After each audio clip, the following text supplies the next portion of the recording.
Welcome to the Create Your Happy podcast, where conscious female creators come together with a shared vision to inspire and empower women as they learn how to fully embrace their humanness, find their unique voice, and collaborate on how together we can change the world. I'm your host, Christy Holt, happiness coach and conscious funpreneur on a mission to change the world one beautiful soul at a time. All right, gorgeous, it's time to get curious and become inspired. It's time to create your happy. Welcome to this week's episode. I am so excited. I have Tanya Gill with me here, and Tanya is your real talk friend, okay? She's a teacher, social worker, life coach, and fairy.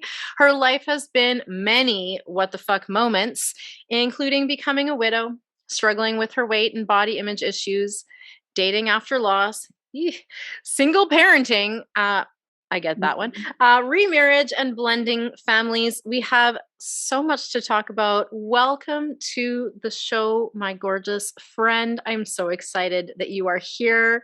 Would love to invite you to kick us off by sharing a little bit about, well, that was a lot of things that we kind of touched on there. So wherever you think is relevant to start in your story of overcoming, and maybe, pinches of little bits of how you create your happy in amidst all of those kind of icky-ish struggles that you've had. Right? You know what, Christy, thank you, Christy. I'm so happy to be here because what I love about you is that we are kind of on a mission that is so similar. Your mission is to create your happy. And I say that my mission is to unstuck your what the fuck.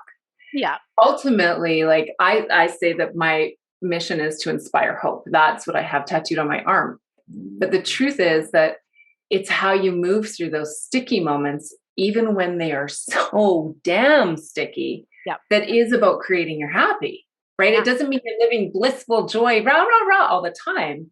It means you're happy, content, appreciative, present, right? Yeah. And ultimately, we can use some of that mess to later create our message and help inspire and empower others too, right? So, there is always a sort of a positive that can come out of even those what the fuck moments. What the fuck moments, indeed. Right? What the fuck moments. And like, I in my introduction, you talked about me being a widow, right?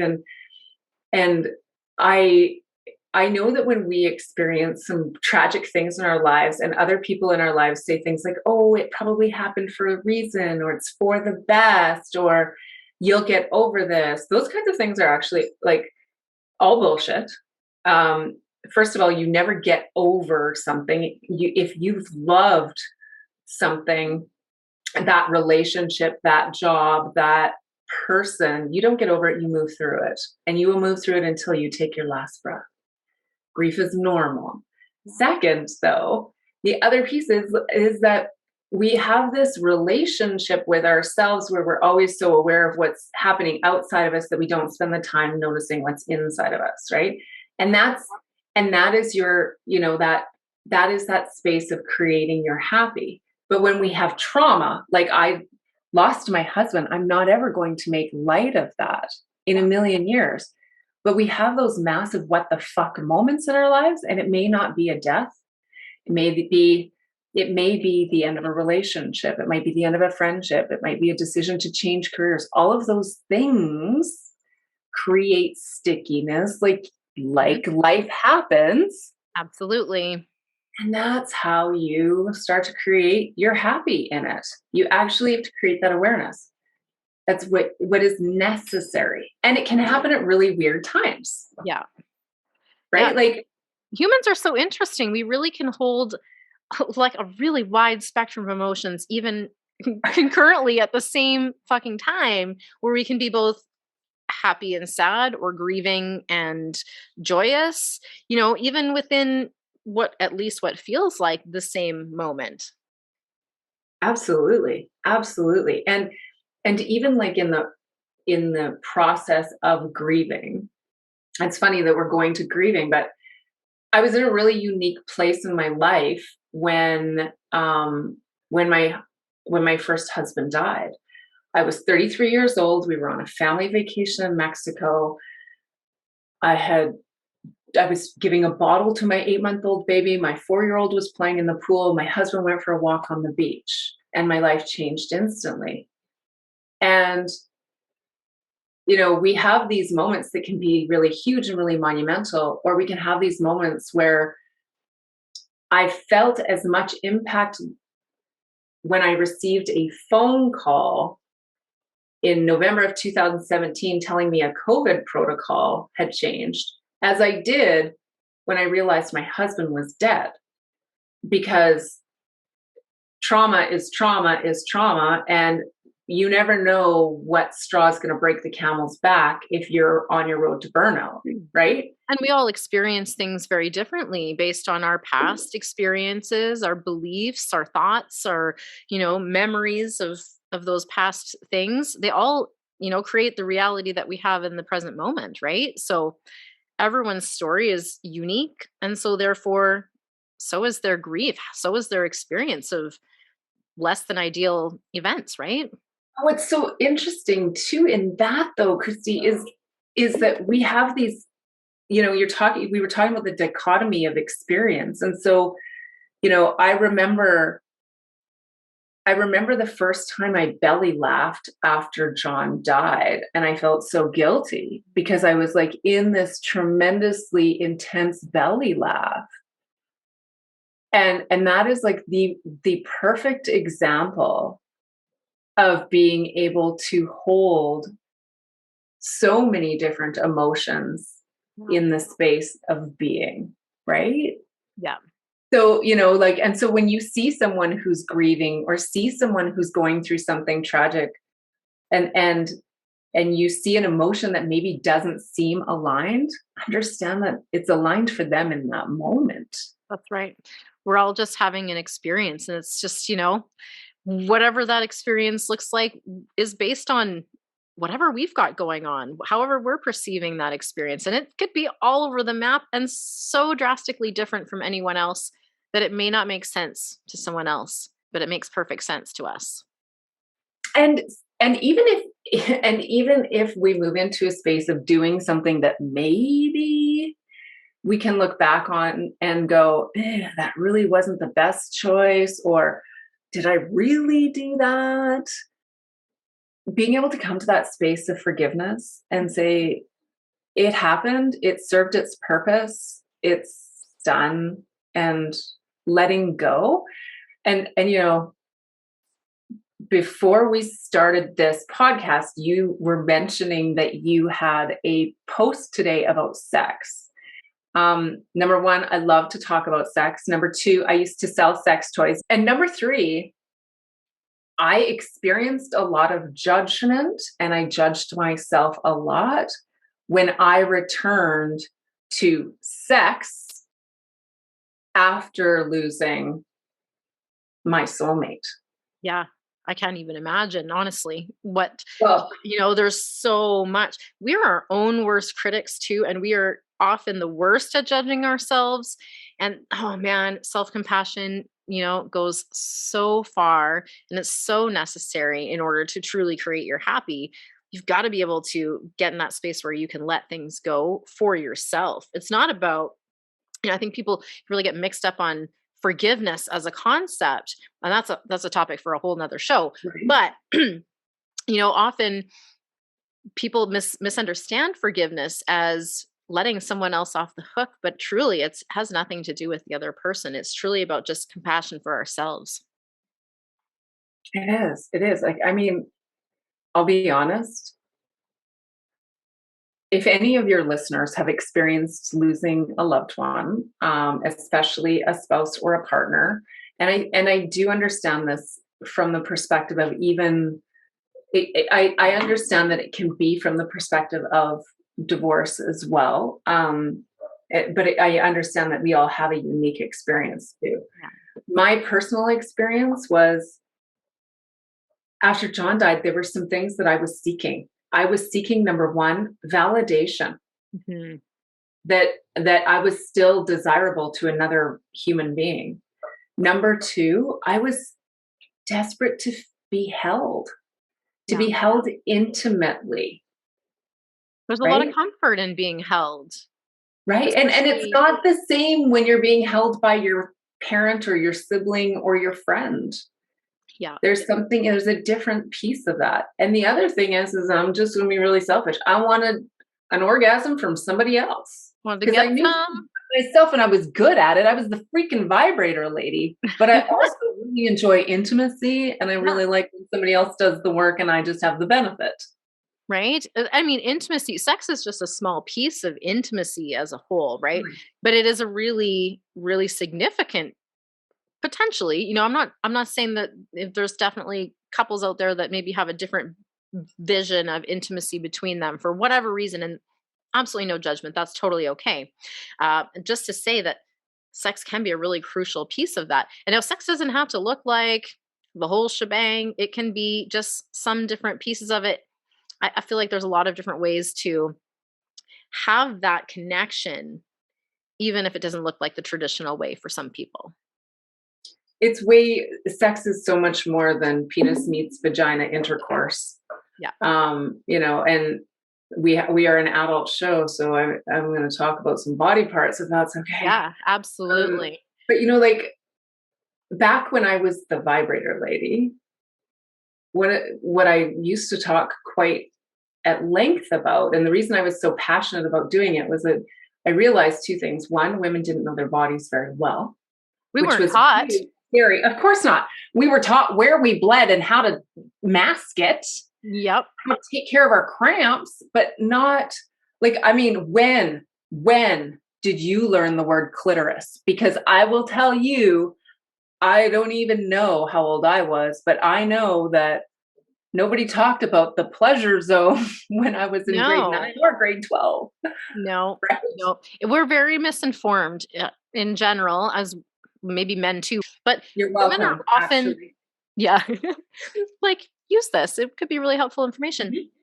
Mhm. Um, but women really aren't taught the proper names for their parts. And I know there's like, and actually I remember seeing, yes, I'll put my hand up. And I did watch that Goop show with Gwyneth Paltrow where she openly admitted, she was like, I didn't know that was my vulva. Has mistakenly been using the word vagina loosely for the entire thing. And I think that really speaks volumes to what we're taught in school about our body. And there's a whole lot of stuff, a whole lot of background things, patriarchal things, and so forth that are at play in why that's the case and why we're not being taught about the truth about our bodies, the full truth, not just a tiny snippet. So we're kind of left in the dark wondering, what the fuck is this and how do I work it? Why is that not part of our education? I'm not, at some point, at least, we ought to be told that we're worthy of pleasure. But there's some potentially religious views into this too. And part of the post that I talked about really touched on a lot of us really have this view that sex is dirty or bad or wrong or gross or whatever else, add your adjective in here, because we don't know, because we've been told, and sometimes because we just accept those stories as our own instead of questioning, well, wait a minute, where am I getting this belief system from anyways? Where does it come from? And is it true?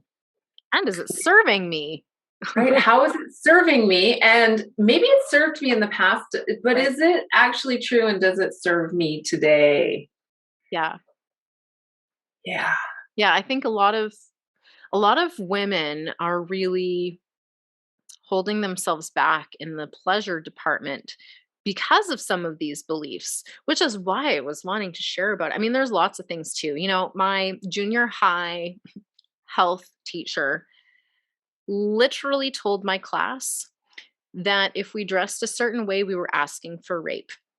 She literally told our class, our health class, that if we took off our track pants, many of us were in sports and wore track pants over our shorts. If we took our track pants off in the hallway, we were asking to be raped. If we combed our hair in the hallway, we were asking to be raped.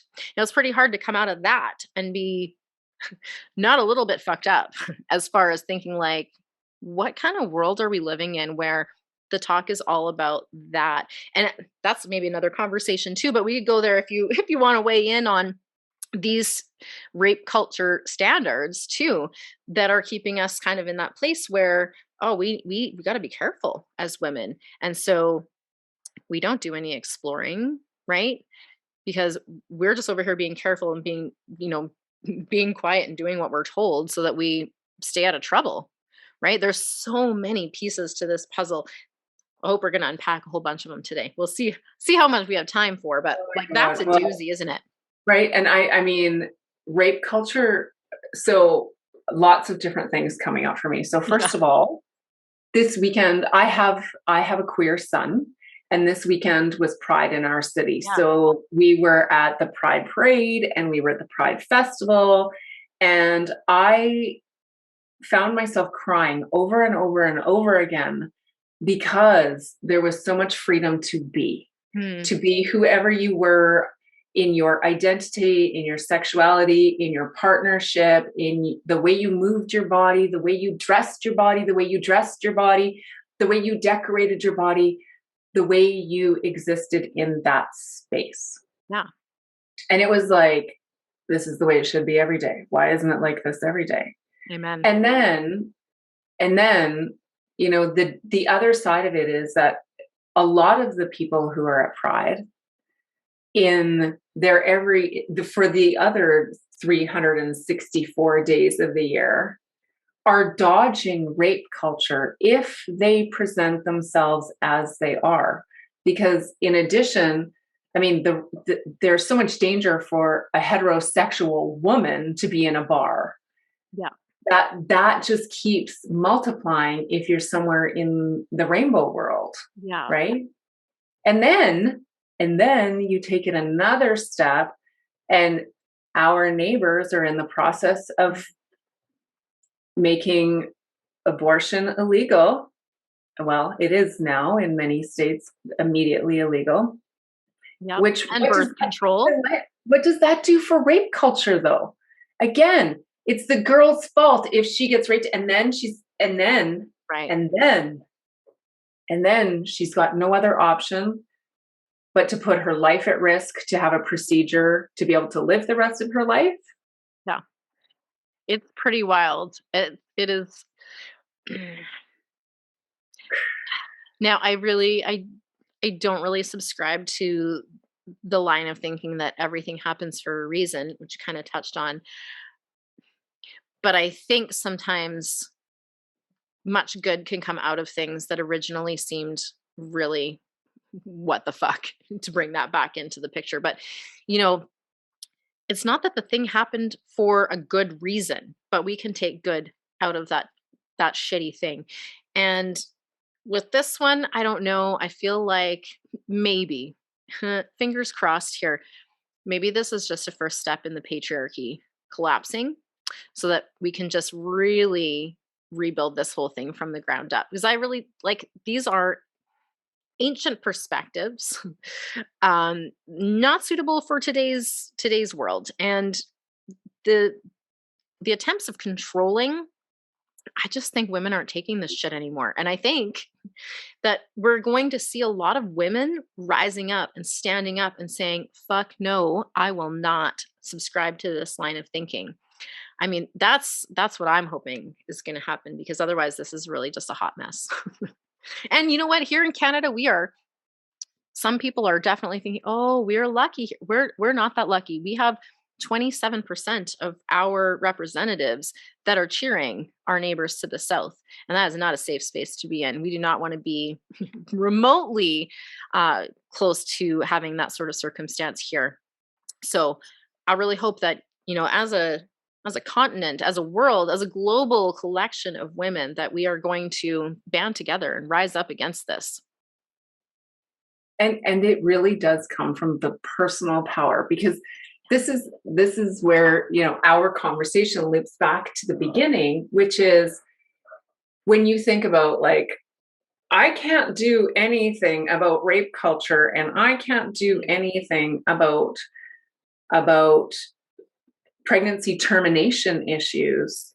I'm just me. And, you know, I had someone say, yeah, but you've got a podcast. And I'm like, I'm still just fucking me, right? Still just You're one voice. The difference is how you use that voice and whether or not you're willing to speak up how you feel and what you believe to be true about it. Yeah. And that's the other thing, like whatever you believe in your heart of hearts, if that is your truth, communicate it in a loving way. Right. But don't be afraid to communicate it. And don't be afraid to hear other perspectives, to be challenged, to be questioned, to potentially be wrong. Because let's be honest, if we are not wrong on occasion, and there are a lot of people out there that just cannot handle the potential of being wrong is how we learn. Okay. So if you are, someone who is really completely willing to be miserable to hold your stance, you're not growing. Right. And that's not a great place to be. That's a stuck place to be. And that's not going to result in all of those amazing experiences that you ultimately deserve to have. And then it's the wrong podcast. Create Your Misery is down the road. Go That's right. It. You know what? I don't even know if that exists. I hope it doesn't. Can you imagine? And today we're going to talk about the weather. Yeah. And politics. And then religion. We're just going to wrap it all into one big divisive nonsense. Then we're going to throw sex in there. Yeah. And our podcast talks about this talk. We've talked about sex a little bit, and and they'd be commiserating about sex too, but it would probably be about too much cleavage. Or maybe that just again, sex is gross, or, that women are meant to stay pure for their husbands. Right. And wait until marriage, stay pure. And then though, the double standard with that one that really gets me is that on the wedding night, then they're sort of expected to become a freak in the sheets, Right. So, right? What is that? And also, let's talk about me time too, right? Me time is also, considered bad and dirty and wrong by so many people. But how the fuck else are you supposed to find out what is enjoyable for you without a little exploration, So can we have a conversation about masturbation? Let's do. Okay. So women masturbate in lots of different ways. Some people are external masturbators, some people are internal masturbators, some people like pressure, some people like vibration, some people like water, some people like a pillow, some people need skin. We all masturbate differently. And some of your listeners are probably going, oh my God, really? There's other ways? It's true. Yeah, there are others, right? Some people never touch themselves with their hands, and some people can't keep their hands off themselves. What's interesting to me is that everyone makes an assumption that a teenage boy is masturbating. And we have jokes about crunchy socks and I've used that joke as a mom to 4 teenage boys. I have definitely made the joke that there are going to be a lot of crunchy socks in my future. I have teenagers, and we're not going to touch that at all. Okay.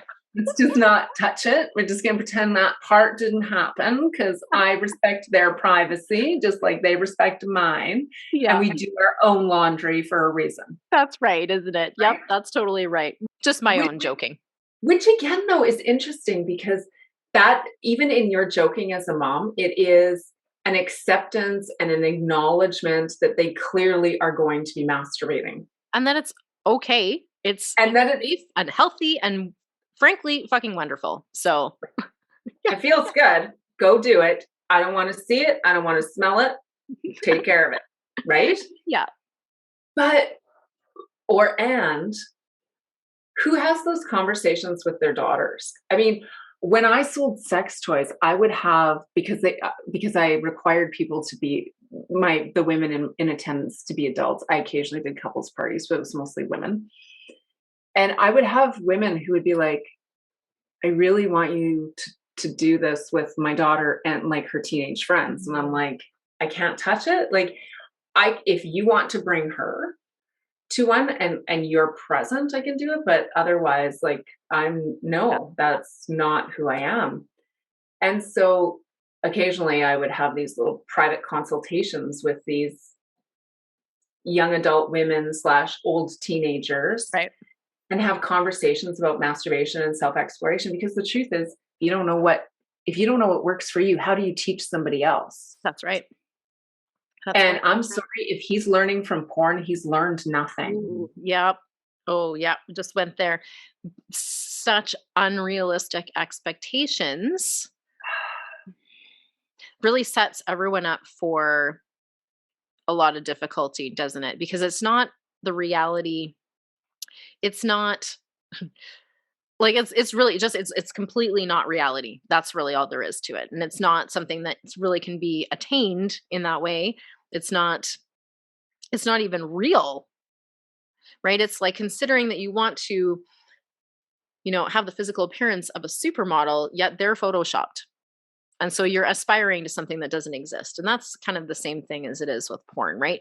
You're envisioning this ideal way of things happening, which, let's be honest, most of it is male centered. Most of it is focused on him and his pleasure and not her, anyways. But it's not real. It's not reality. It's not realistic. It's also photoshopped in a way. Not even in a way. It's literally photoshopped, like, right?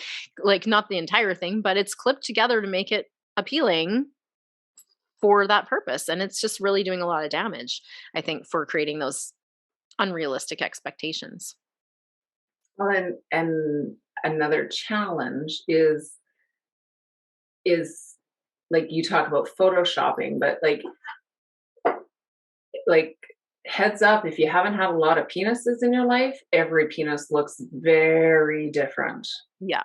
And I remember the first time I saw a penis that was smaller than my ring finger. I have very small hands. Um, I we were not intimate, and I was really clear I to this day I judge myself a little bit saying, but I knew a condom wasn't going to stay on, and I wasn't going to have unprotected sex. So Yeah. there's my hard line, right?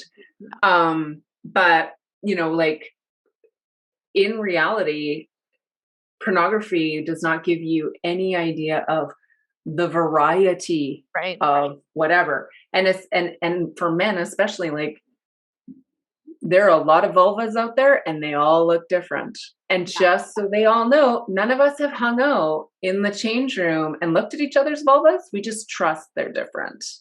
But Yeah. we And do I think, know they're different.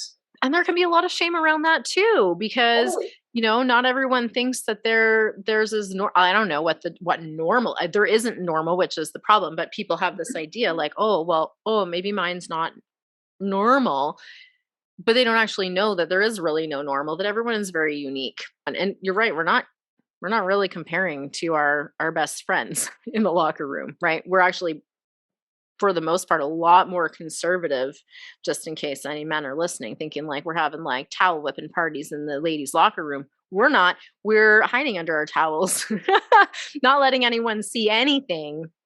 Oh my gosh, lest we be judged for having hair or not having hair, or for having Stretch any marks. stretch Got it marks. right. Yep, all of it, right? We're so self-conscious at times that, man, that really gets in our way. We need some compassion around that one too. Right? Like we should just be able to walk around and be like, man, whatever. It's a body. You've got a body. I've got a body. Everybody's got a body. So be Um, it.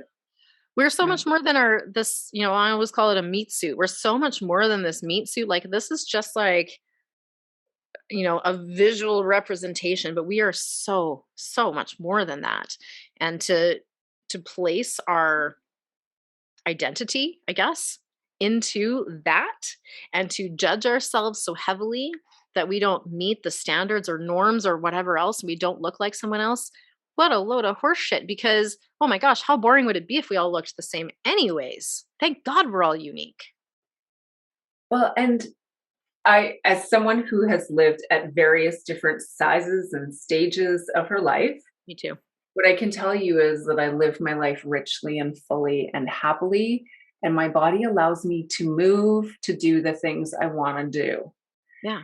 And with that, I have flappy skin and I have cellulite and I have stretch marks and I have saggy boobs and a saggy ass and thick calves and thick ankles. And then you know what I have? I have a fucking meat suit that will get me up and down the coulees with my dogs, That's that will right. take me kayaking, that will allow me to breathe deeply fresh mountain air and laugh from the depths of my belly at and with my kids.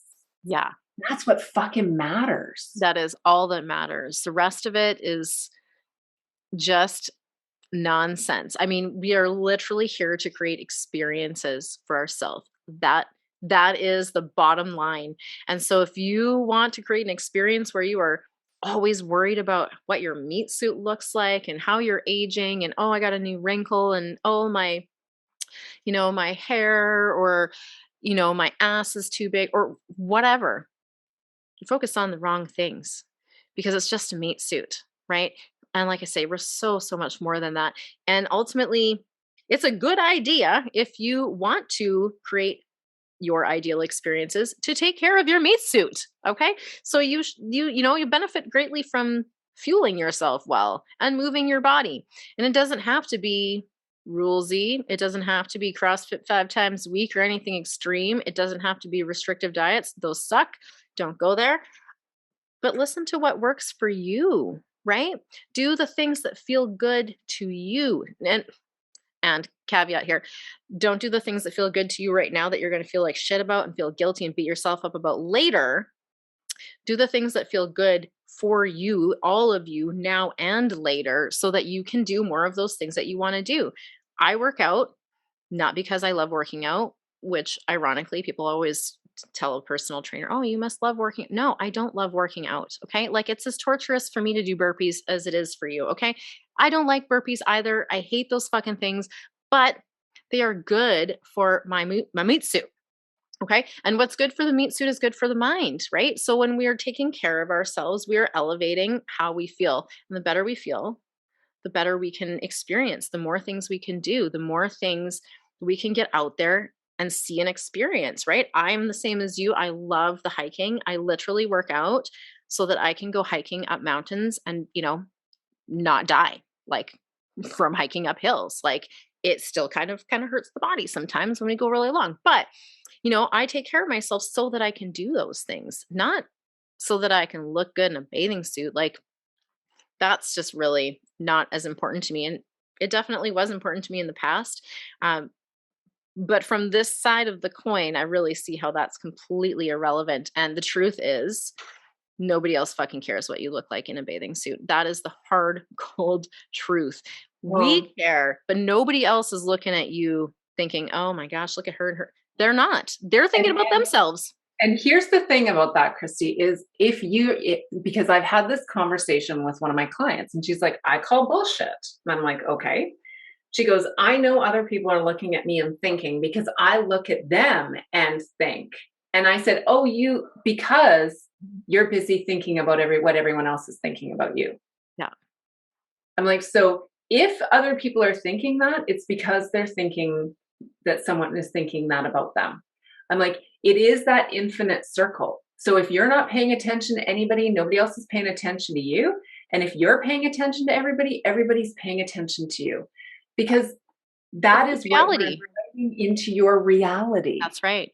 Yeah, by what you put out there is what you receive back. And it may not be the truth, right? But your way of perceiving, if you are judging others, you will perceive that they are judging you back. And that's in here. That's not out there because I'll tell you the truth is that other people don't give a shit if you look good in a bathing Nope. suit. It's just a projection ultimately, right? If we're judging others, it's because we're projecting our own insecurities. Ultimately, that's what it kind of boils down to. And if you don't feel good in your meat suit, then you often project that other people are judging you for not looking good in your meat suit just because it's an insecurity of yours. But is it the truth? We're cycling back to this. Is it the truth? Is it serving you? Is it lending itself to more or better experiences? I think no. Well, we both talk about, is it serving you? Does it serve your highest good? And ultimately that highest good is this creating more happy and more joy and more goodness and more expansive possibility in my life? And if it isn't, why the fuck am I invested in it? Yeah. Well, because we were taught in school not to ask questions and to not be curious. So we just take that information and we're like, oh, yeah, I should be insecure about my body. So we just roll with it, right? Because there's a lot of talk in the media and all of this nonsense. Right. I call that the cultural stew. Yep. But all the cultural stew is like the past stuff. So we can get so worked up and so stuck in the past stuff. And then we're like, oh my God, that means I should worry about everything in the future. Yep. Yep.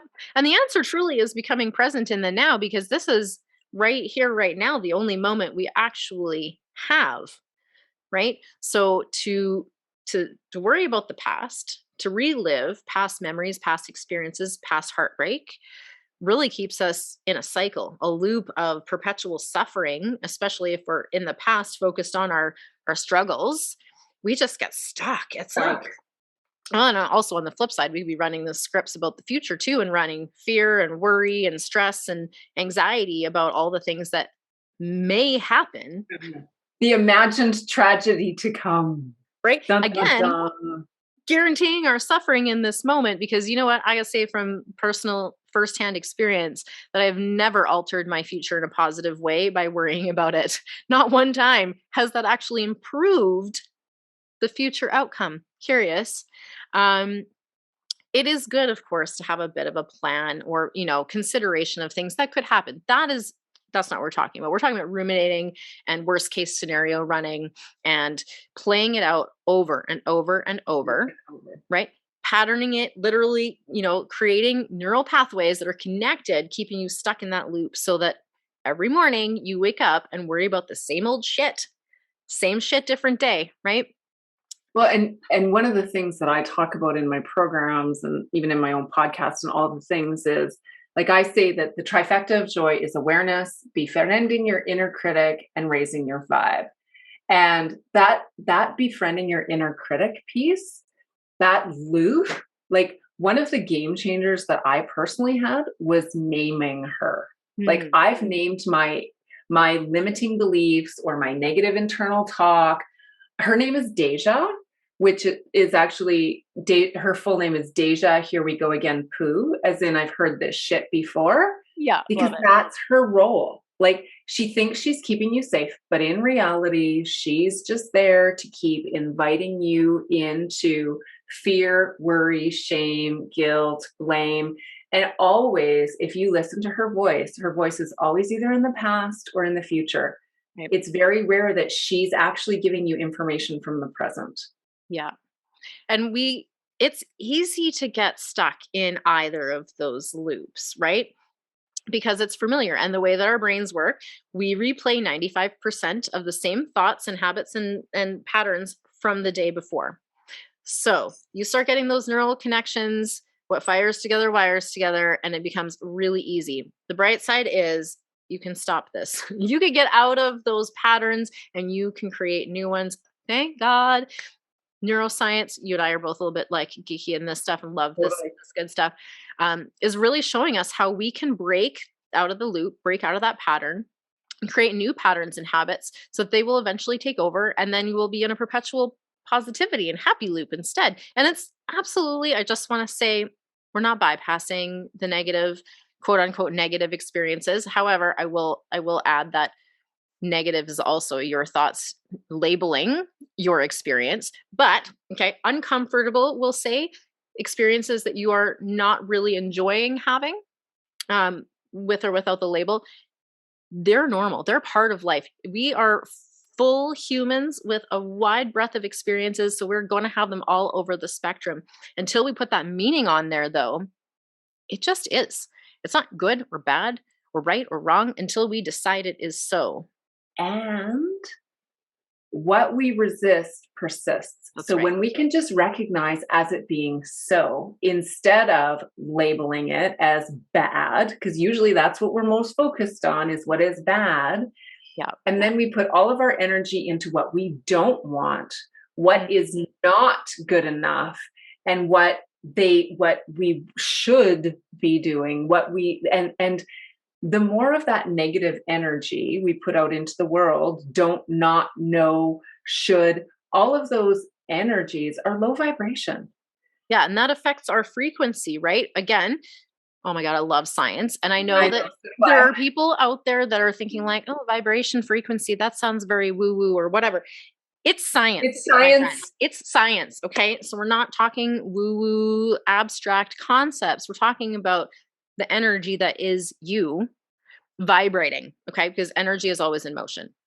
So we are talking full on science here about the vibration and frequency at which your meat suit energy is vibrating, and it attracts, guess what? More of like energy, right? So the more you focus on the shit that you don't want, guess what? That's why you keep repeating some of those similar patterns on repeat, day in, day out. Like, oh my gosh, even if you want to change.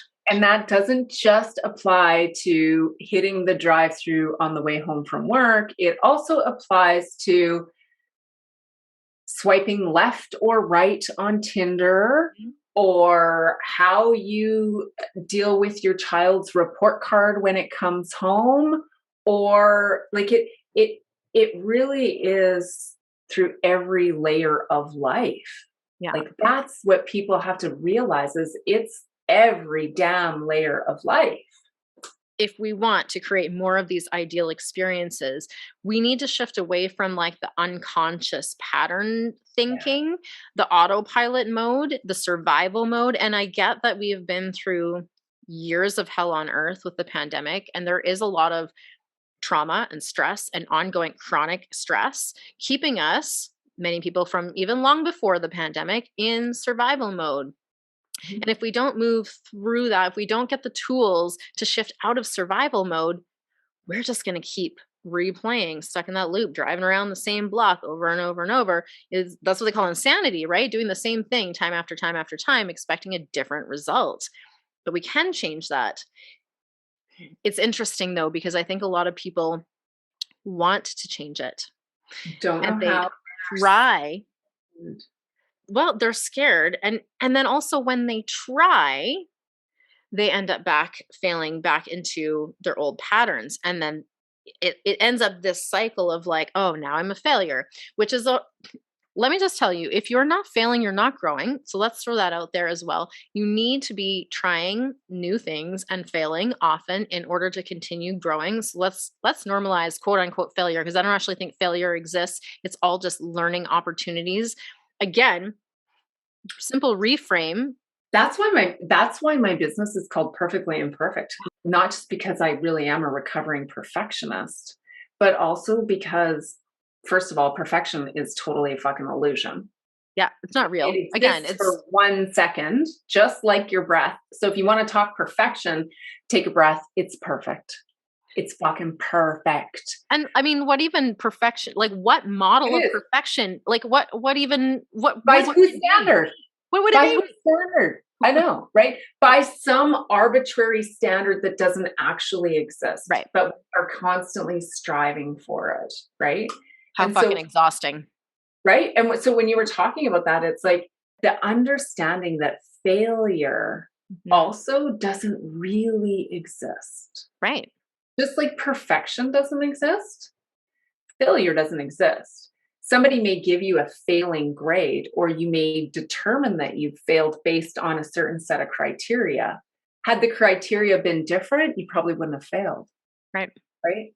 Like and this is a big thing for women who struggle with body image issues, or believe that the issue is related to their weight.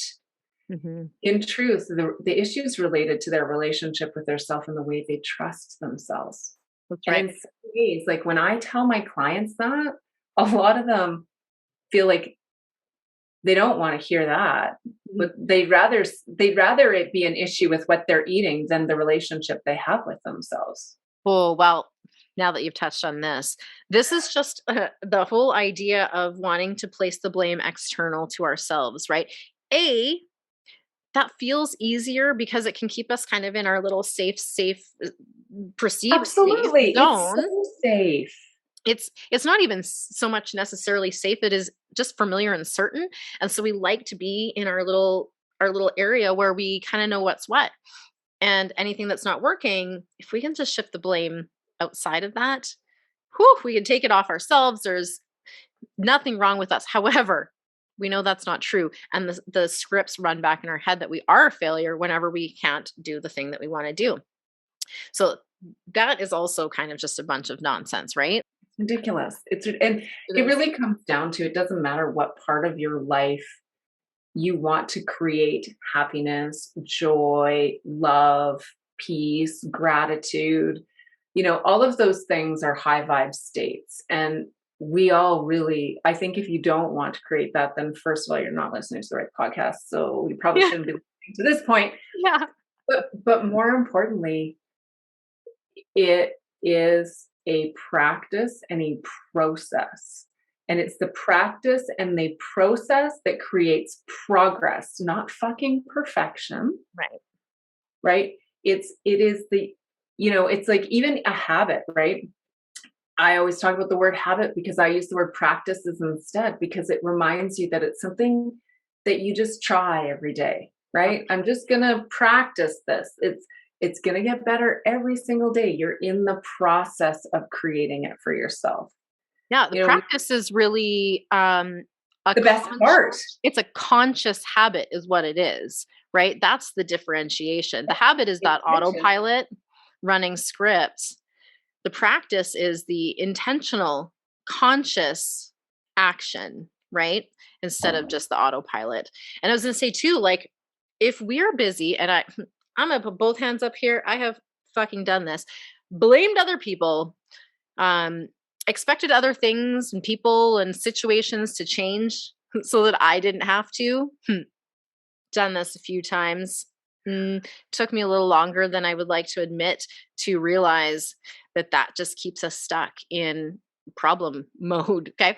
So it actually keeps us like solution avoidant because we aren't looking for a solution when we're in that space. We are staring down that problem and complaining about the problem and not taking any personal accountability or responsibility that is actually needed to shift us into solution seeking mode so that we can find solutions. So if you're experiencing something, you're like, you know what, I kind of wish this were a little bit different or a little bit better going forward, stop looking around outside you.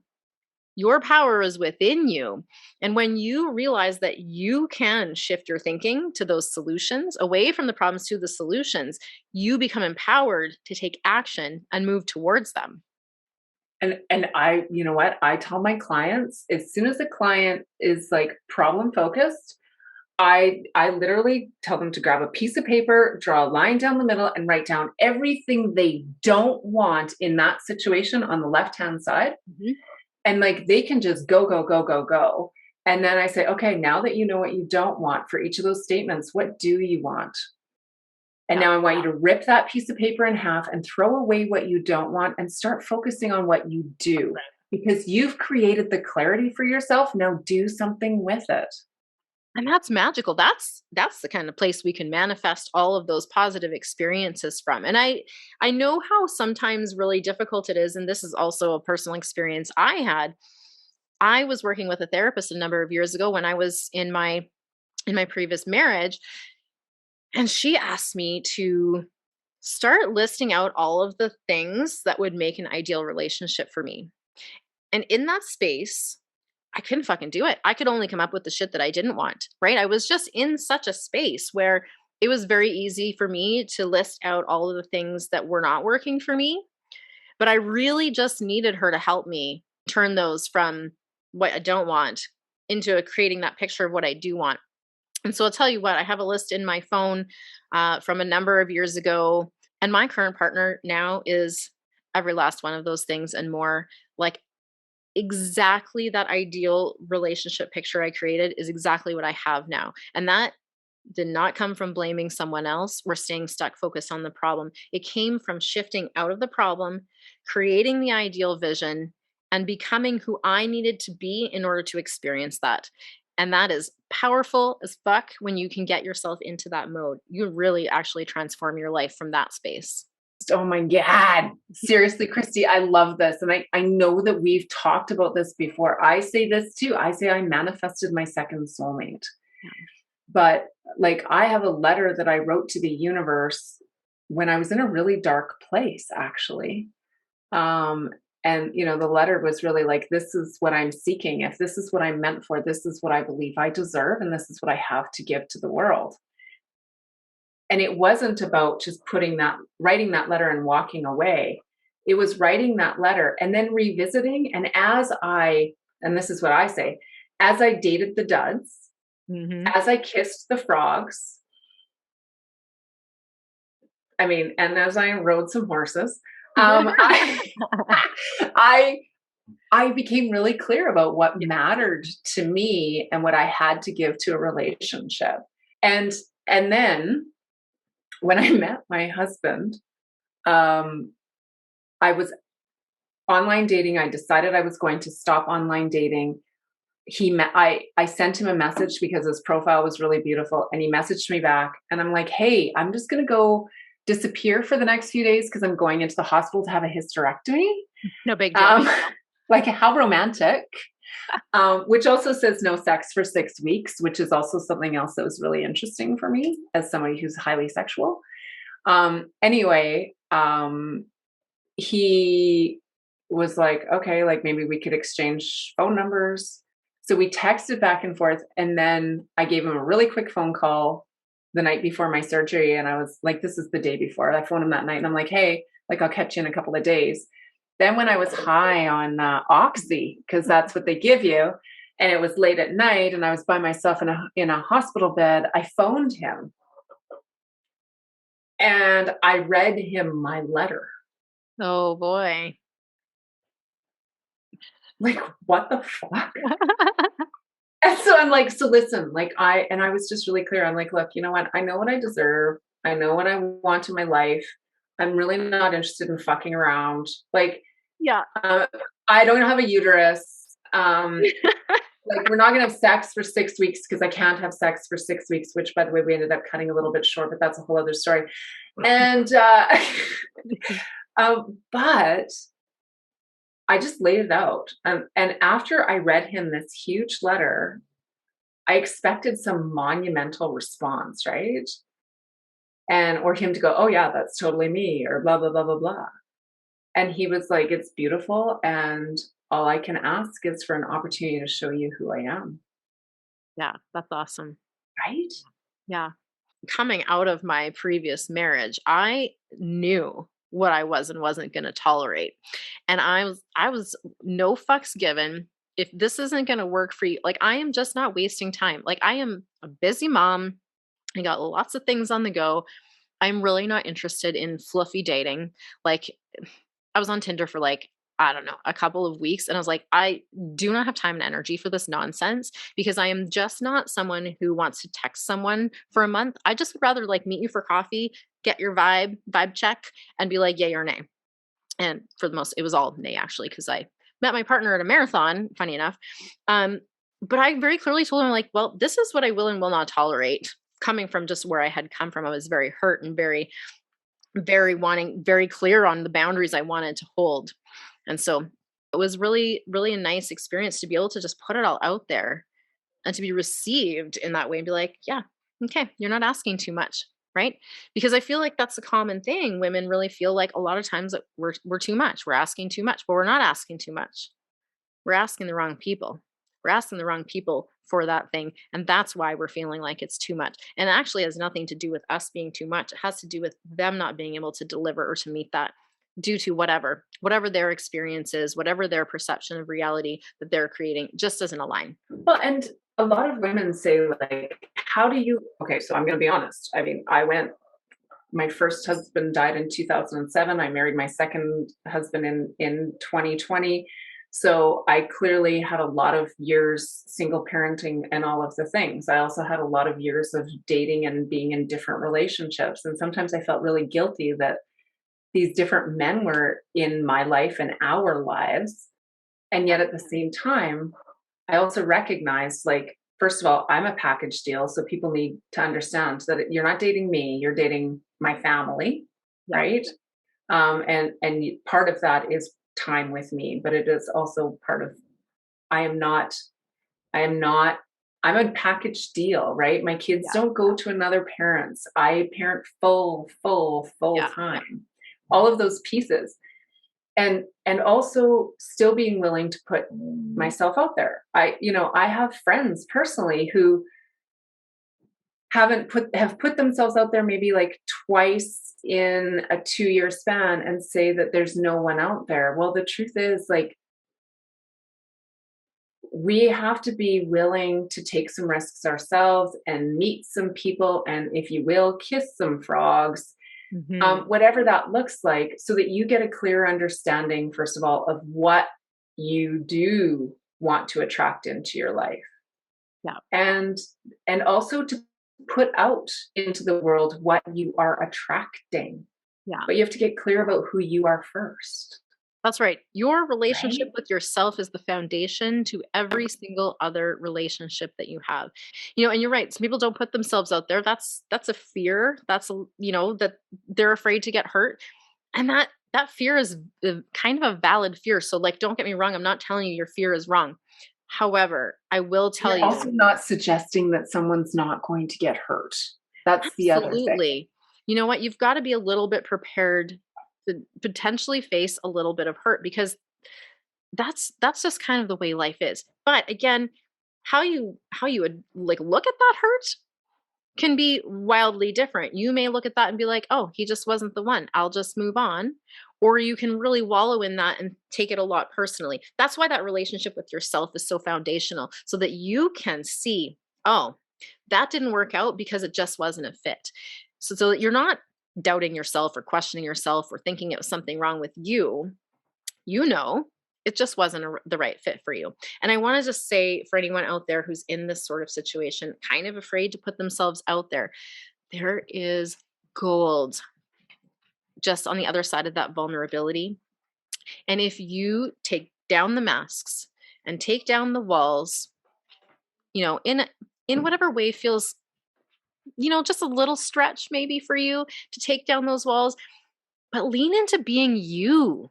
Lean into being completely you. Put yourself out there. And you know what? I'm telling you, when you do that, instead of wearing masks and trying to make other people like you, they're just going to like you for who you are. That shit is gold. You will never feel as loved as if you put yourself out there outrageously and authentically you. Authenticity is fucking delicious. It is magical. And those relationships that are built on you being authentically yourself and not trying to pretend that you're someone else, not wearing masks, not trying to achieve perfection, not trying to emotionally manipulate other people by people pleasing, but just being you and giving from the space of abundance and love. Man, what you get back is absolutely fucking magical. It really is absolutely fucking magical. And I'm also going to just bring this 1 second back to the sex talk, because sex in that space is also exceptionally magical when you are vulnerable, when you are taking down the masks, when you are releasing all that bullshit judgment, all that worry about your meat suit, and just experiencing the moment for what it is in that moment without all of that other shit weighing you down. It is freaking magical. It is freaking magical. And when you realize that your meat suit and your partner's meat suit are meant to enjoy each other and to love each other and to be with one another in ways that feel good and safe and connected. Yeah. And like, everyone's version of what feels good and safe and connected is different. Right. And I'm not here to judge what holes are being used or what contraptions get strapped on or what apparatus you're hanging from. It's all I just personal, hope the lights are on so that you get the full sensory experience. That's what I always say. If you've never had sex with the lights on, because there are a lot of women who've never had sex with the lights on. If you've never had sex with the lights on, try it. You might like it. Yeah. Yeah. It's pretty wild how our perception really impacts all of that reality that we're experiencing. And we are so powerful if we just take ownership of that and step into our role as the creator of our own experience. Oh my gosh. Right? All the experiences just level up Life is meant to so be much. lived juicy, period. Yeah. That is Awesome. it. Yeah, that's right. Tanya, I would love for you to share with us whatever exciting things you might have going on, any projects that you want to share, or where people can reach out to connect with you. Projects. So I have a big project that's going to be launching in September, and I'm kind of gearing into that. So in September, I'm going to be launching a program called Love Yourself Light. And the reason I'm calling it Love Yourself Light is because this program is really about, and I understand that you and I are so aligned this way, it's about inviting yourself to build a trust with yourself, to feel a comfort and a safety in your body, in your life. And the light may be a change in relationship with the scale and the numbers that stare back up at you, or the lightness may be feeling the lightness in your spirit is self acceptance. Yeah. So it can be whatever your version of light is. I personally have lost, I hate even saying it because people get obsessed with it, but I personally have lost 70 pounds. Um, but it's not about numbers and Yeah. it's not about mass. It's about living life and being able to move and do the things that matter for me. That's right.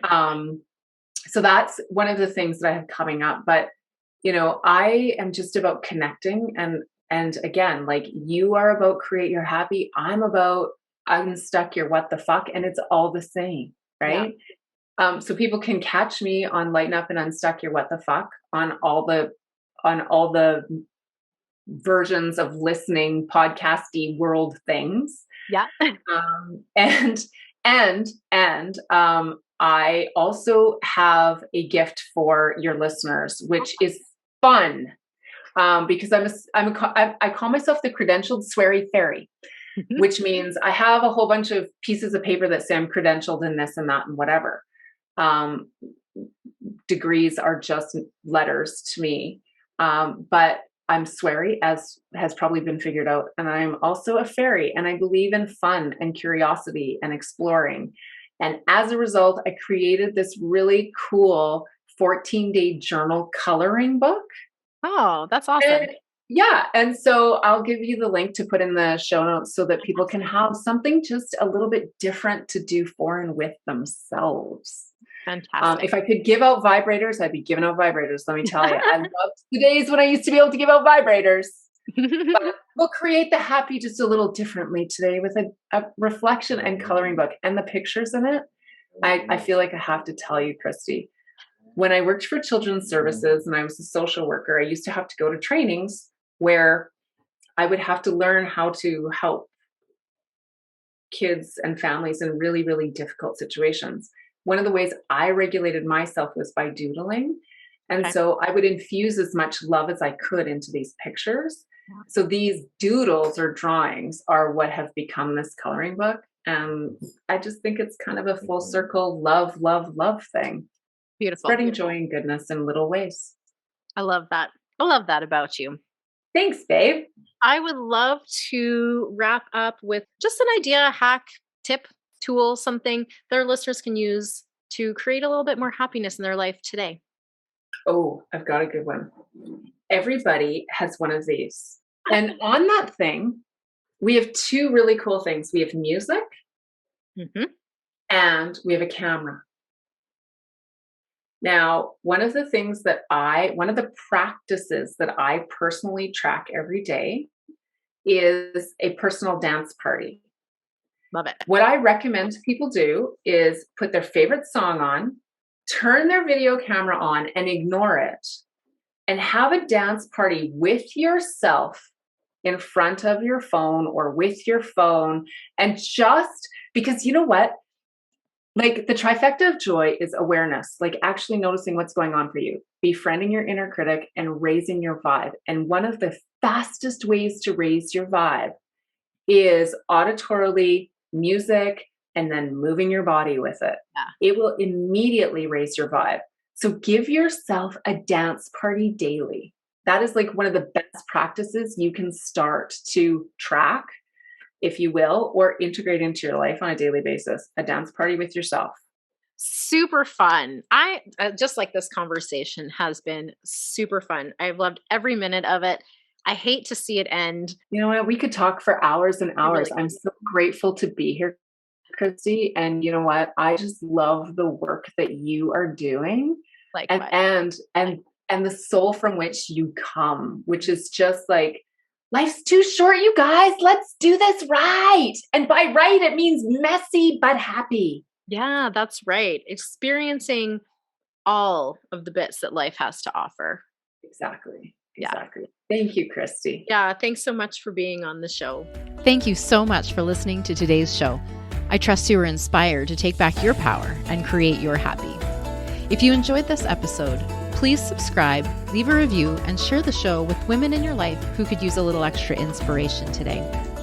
If you'd like to connect with myself and or today's guest, you can find those details in the show notes.